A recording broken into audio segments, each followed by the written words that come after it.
Marco Aurelio, l'un des philosophes stoïciens les plus célèbres de l'histoire, a été empereur romain de 161 à 180 après Jésus-Christ. Il était le dernier d'une lignée connue sous le nom des 5 bons empereurs. Marco Aurelio, occupant l'un des postes les plus puissants de l'époque, a consacré sa vie à la justice et à l'équité. Dans les Méditations, essentiellement des textes qu'il a écrits sur sa propre vie, Marco Aurelio nous donne des conseils sur la façon de nous améliorer. Il parle beaucoup de l'adoption d'une perspective élargie de l'univers et de l'analyse critique de la façon dont nous nous jugeons, nous-mêmes et les autres. Imaginez, cet homme a dirigé un empire puissant en temps de guerre et a utilisé la philosophie stoïcienne pour rester calme et être le leader le plus fiable possible. Le stoïcisme n'est pas seulement une théorie ennuyeuse, c'est une manière inspirante de penser et de vivre. Les stoïciens croyaient fermement que faire la bonne chose était la clé du bonheur. Ils pensaient que cela impliquait le bon sens et la pensée rationnelle. Dans cette vidéo, nous allons examiner ces leçons essentielles que la philosophie stoïcienne nous enseigne. Allons-y pour découvrir ces conseils. La première leçon concerne l'adoption des vertus, comme nous le rappelle Marco Aurelio. Il affirme qu'il est important de chercher en soi l'excellence du caractère. Les stoïciens croyaient que toutes et tous étaient interconnectés, et ceux qui se consacrent au bien commun en bénéficient également. Ils considéraient les vertus comme des guides pour agir correctement, et ceux qui les pratiquaient émanaient une présence pleine de vertus. Pour incorporer ces vertus dans votre vie, il est crucial d'avoir la tranquillité et la maîtrise de soi. En interne, il est nécessaire d'adopter les 4 principales vertus du stoïcisme: sagesse, justice, tempérance et courage. La sagesse signifie discerner entre le bien, le mal et le neutre, surmonter les émotions et laisser la raison orienter les choix moraux. Être au milieu, c'est surmonter les émotions et permettre à la raison de guider ce qui est moralement correct face à un dilemme. La sagesse confère le pouvoir d'analyser clairement les 2 options mentalement. Maintenant, parlons de la justice, qui est comme la deuxième vertu, basée sur la sagesse. Cela signifie s'engager dans ce qui est juste et équitable pour vous et pour les autres.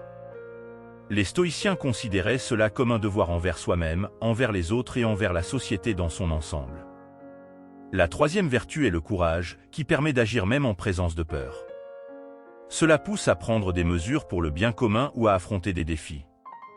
Malgré les incertitudes, le courage ne signifie pas se débarrasser de la peur, du désir ou de l'anxiété, mais c'est une décision consciente d'avancer, en surmontant les obstacles émotionnels. Enfin, nous avons la tempérance, également connue sous le nom de modération. Il s'agit de maintenir un équilibre entre les extrêmes. Cela signifie pratiquer l'autodiscipline, avoir une structure de retenue et de discipline. Marco Aurelio a insisté sur notre capacité humaine à l'autorégulation, nous distinguant des animaux. La tempérance privilégie le bien-être à long terme plutôt que la gratification momentanée. Ces vertus stoïciennes ne vous aident pas seulement à vous améliorer personnellement, mais elles vous confèrent également un état de sérénité et de maîtrise de soi. En alignant vos actions sur ces vertus, vous suivez le chemin de la justice, guidé par la raison. Maintenant, parlons de la deuxième leçon, qui est très intéressante. Marco Aurelio souligne l'importance d'avoir une vision plus large lorsqu'on interagit avec les gens. Cela signifie regarder l'ensemble, quelque chose d'essentiel pour éclaircir l'esprit au milieu de l'agitation de la vie. Souvent, nous nous accrochons aux détails de chaque problème, comme si nous portions le poids du monde sur nos épaules. Mais en se détachant et en regardant la grande tapisserie de notre monde et de notre existence, nous réalisons à quel point nos expériences personnelles sont petites et à quel point nous sommes minuscules dans le schéma général des choses. Ce changement de perspective révèle un royaume très vaste. Au-delà de vos propres expériences, il est facile d'oublier que les rencontres et les points de vue des autres personnes sont également importants. Parfois, dans votre propre vie, il est difficile de comprendre qu'une personne ayant eu une mauvaise expérience avec les chiens peut avoir du mal à comprendre que, pour d'autres, les chiens sont des compagnons aimés. Il est essentiel de s'arrêter et de se demander « Que suis-je en train de négliger ou de ne pas comprendre complètement ?» L'auto-évaluation est très utile. Imaginons une situation. Vous devez décider si vous restez dans votre emploi actuel ou si vous acceptez une offre ailleurs. Cette décision peut être difficile, surtout si vous n'êtes pas sûr que l'une des options vous mènera à vos objectifs. Votre emploi actuel vous offre de la stabilité, mais vous êtes tenté par un salaire plus élevé. Il peut sembler que vous êtes pris dans ce dilemme, mais en dessous, il y a beaucoup d'opportunités encore inexplorées. Avez-vous déjà envisagé d'essayer quelque chose de complètement différent ou de voir un projet secondaire qui complète votre travail actuel? Peut-être se concentrer sur votre passion et détourner l'attention des tâches moins attrayantes est une option. De nombreuses opportunités peuvent passer inaperçues et regarder le tableau d'ensemble, plutôt que de se concentrer uniquement sur les préoccupations immédiates, aide beaucoup à prendre des décisions éclairées et à élargir votre focus. Il ne s'agit pas seulement de déterminer des priorités, mais aussi de former des opinions et de faire des jugements compréhensifs. Il est important de considérer tous les aspects et les possibilités dans une situation. Et parfois, prendre un pas en arrière, s'éloigner temporairement de ses propres désirs, peut vous donner une nouvelle perspective. Cela vous force à réfléchir sur les personnes autour de vous et sur vos responsabilités envers elles. Même dans des choses aussi petites que jeter des déchets, lorsque vous élargissez votre perspective pour considérer le monde et les conséquences si tout le monde agit de la même manière, vous réalisez l'insignifiance de votre désir de vous débarrasser des déchets par rapport au bien-être de la planète. Les stoïciens croyaient fermement en l'interconnexion de tout dans le monde, affirmant que l'amélioration du monde contribue directement à votre bien-être personnel. C'est pourquoi prendre du recul et adopter une perspective globale, plutôt que de se concentrer uniquement sur sa vie, est très important face à des décisions difficiles, des défis ou des changements importants. Vous avez la capacité de vous poser des questions, que ce soit dans le feu de l'action ou plus tard, peut-être lors d'une promenade en plein air ou d'une séance d'écriture, une activité que Marco Aurelio défendait particulièrement. Ces questions vous donnent l'occasion de plonger dans vos pensées et actions. Il se peut qu'au milieu de l'émotion, jeter des déchets semble insignifiant, mais en prenant du recul et en réfléchissant à l'ensemble du monde, en considérant que d'autres peuvent faire de même, vous réalisez l'insignifiance de votre impulsion à jeter des déchets par rapport au bien-être général, comme mentionné précédemment. Les stoïciens disaient que tout dans le monde est interconnecté et que l'amélioration générale du monde bénéficie également à votre bien-être personnel. Ainsi, en vous éloignant et en contemplant le monde dans son ensemble plutôt que seulement votre vie, vous acquérez une vision d'ensemble qui vous libère de limitations inutiles, de préjugés ou de doutes. Passons à la troisième leçon, qui est très intéressante. Marco Aurelio nous parle de la dualité de contrôle, et l'idée est puissante, le pouvoir réside dans votre esprit, non dans les événements externes. Comprendre cela et trouver de la force dans cette dualité consiste à savoir ce que nous pouvons contrôler et ce qui est hors de notre portée. Par exemple, le climat, la circulation ou ce que les autres pensent de vous sont hors de votre contrôle. Mais comment vous vous habillez, quand vous sortez et avec qui vous interagissez sont des choses que vous pouvez contrôler. Donc, chaque fois que vous faites face à une situation qui vous rend incertain, demandez-vous, qu'est-ce qui est entre nos mains à contrôler? La raison d'agir est d'accepter ce que nous ne pouvons pas contrôler et de l'embrasser sans laisser cela affecter trop notre part importante dans la dualité de contrôle. Avez-vous entendu parler de amor fati? Cela signifie aimer le destin, soulignant l'importance d'accepter la vie et toutes les circonstances qu'elle vous apporte. Aimer le destin, c'est ne pas juger tout ou décider des choses qui échappent à votre contrôle. Vous pouvez choisir d'aimer votre vie, peu importe ce qui arrive. Par exemple, si vous êtes rejeté pour un emploi que vous convoitiez depuis des années, cela peut sembler qu'il n'y a pas de rédemption dans cette situation. Même si vous avez essayé et échoué, vous n'avez pas besoin de faire semblant d'aimer le destin à ce moment-là. L'essentiel est d'accepter et de passer à autre chose. J'ai compris, parlons-en. Parfois, il y a des malentendus. Au lieu de considérer la situation de ne pas atteindre votre ambition comme quelque chose de très négatif, que diriez-vous d'investiguer ce qui s'est passé et d'utiliser cela pour prendre une décision positive? Si vous n'avez pas obtenu le poste en raison d'une erreur de votre part, c'est quelque chose qui est sous votre contrôle, et vous pouvez travailler dessus pour apprendre et essayer à nouveau lorsque se présente une opportunité similaire à l'avenir.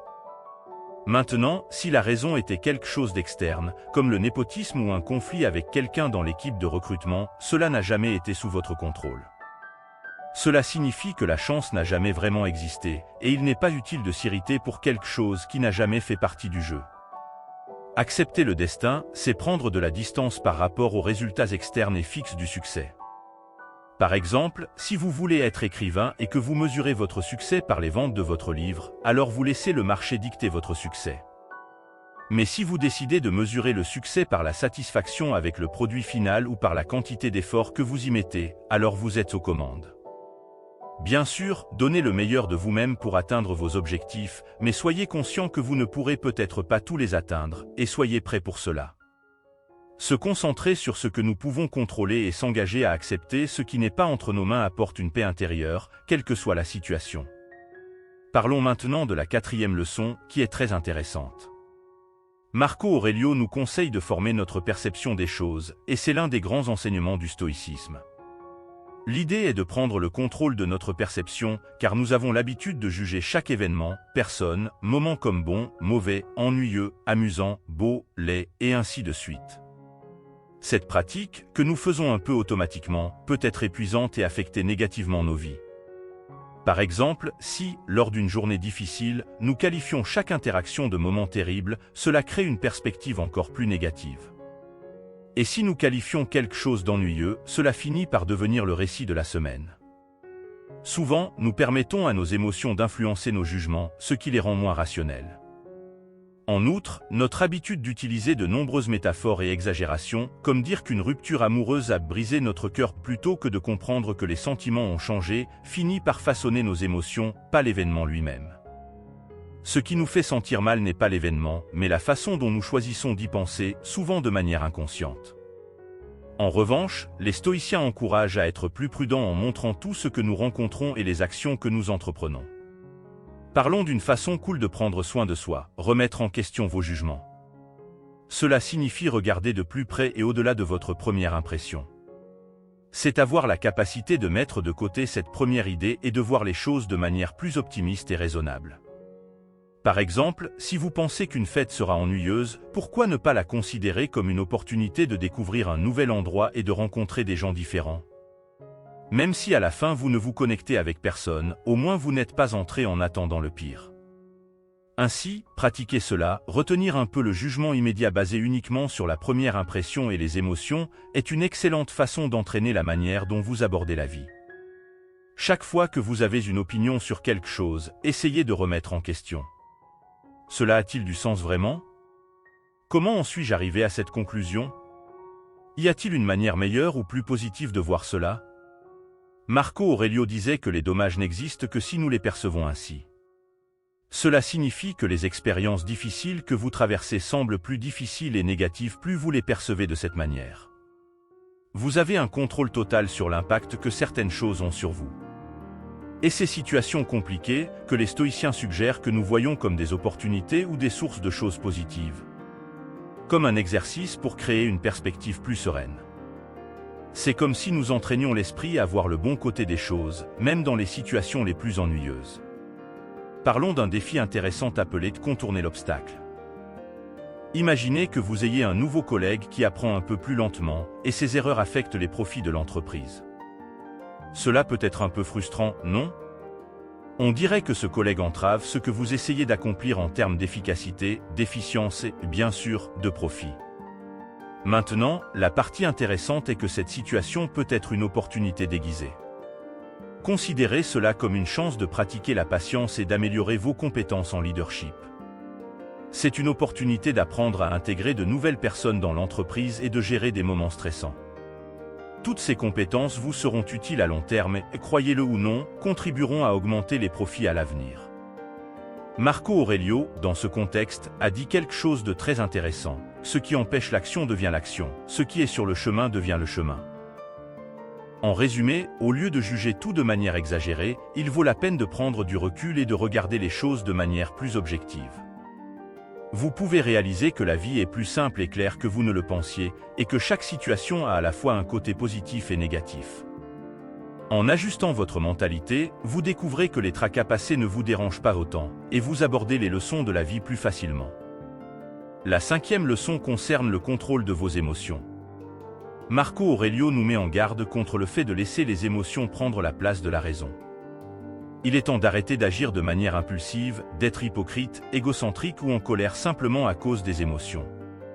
C'est un peu l'opposé d'agir avec logique. Voici le truc, rien ne trouble notre esprit comme des émotions incontrôlées. Donc, si vous voulez garder votre esprit vif, l'une des compétences les plus importantes que vous pouvez développer est le contrôle émotionnel. Selon Marco Aurelio, l'émotion de la colère est particulièrement nuisible.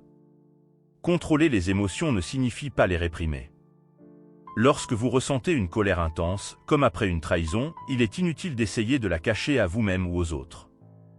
La colère est là et restera, peu importe combien vous essayez de l'étouffer. Selon la pensée stoïcienne, contrôler des émotions telles que la colère implique de les rediriger. Alors, la prochaine fois que la colère surgira, demandez-vous ce que vous pouvez faire avec cette impulsion. Agir impulsivement contre celui qui vous a blessé peut sembler une idée tentante, mais pensez Y, cela soulagera-t-il vraiment votre douleur ou améliorera-t-il la situation? Aidera-t-il la personne qui vous a trahi à devenir une meilleure personne? En résumé, évaluez ce que vous envisagez de faire et demandez-vous ensuite si c'est utile. Si ce n'est pas le cas, trouvez des moyens d'exprimer vos émotions de manière constructive. Cela peut signifier parler calmement avec la personne qui vous a blessé, expliquer vos sentiments et essayer de comprendre son point de vue. Ou peut-être écrire dans un journal, faire de l'exercice quotidien, jouer à un jeu vidéo ou toute autre chose qui aide à libérer la colère. Parlons maintenant de l'anxiété et de la peur, des choses que l'on ne peut pas simplement ignorer. Au lieu de laisser l'anxiété vous paralyser, utilisez-la comme un défi personnel, comme une incitation à prendre des mesures qui vous font sentir anxieux. Imaginez la situation, vous envisagez de demander une augmentation à votre patron, mais la peur est là, vous retenant. Pour certains, cette peur est une raison d'éviter d'agir, tandis que d'autres la laissent gagner. Il n'est pas nécessaire de considérer l'anxiété comme quelque chose à réprimer, il existe d'autres options. Votre peur peut être exprimée de manière saine et peut même devenir utile. Par exemple, au lieu de simplement vous inquiéter, laissez cette peur vous guider à penser à tout ce qui pourrait mal tourner. Ainsi, vous vous préparez à différentes situations. Le plus important est que la peur vous motive positivement à aller de l'avant, à vous défier et à grandir. Prouvez que vous pouvez le faire non pas malgré la peur, mais en partie grâce à elle. Dans ce scénario, vous êtes conscient de l'anxiété, mais vous le voyez comme quelque chose d'incroyable que vous essayez de toute façon. Lorsque vous parvenez à rediriger vos émotions intenses, vous devenez quelqu'un de serein, indépendamment des circonstances. Vos émotions ne gêneront pas votre capacité à penser clairement et à prendre des décisions intelligentes. La sixième leçon est explorer l'empathie stoïcienne, comprendre les émotions avec sagesse. Dans l'immensité de l'univers stoïcien, l'empathie n'est pas seulement une vertu, mais un outil dynamique pour décrypter les émotions des autres. Marco Aurelio, maître stoïcien, partage qu'il a découvert que comprendre les motivations et les perspectives des autres est une voie vers la sérénité face aux défis. Dans cette quête fascinante, explorons la pratique de l'empathie stoïcienne et comment elle va au-delà de simplement se mettre à la place de l'autre. En entrant dans le domaine de l'empathie stoïcienne, vous remarquerez que cette approche va bien au-delà de l'identification superficielle avec les expériences des autres. Marco Aurelio souligne que la véritable empathie est enracinée dans la compréhension des raisons derrière les émotions des personnes. Décrypter ces motivations devient un outil précieux pour maintenir la tranquillité au milieu de situations difficiles. Pratiquer l'empathie stoïcienne n'est pas simplement un exercice intellectuel, mais une quête émotionnelle.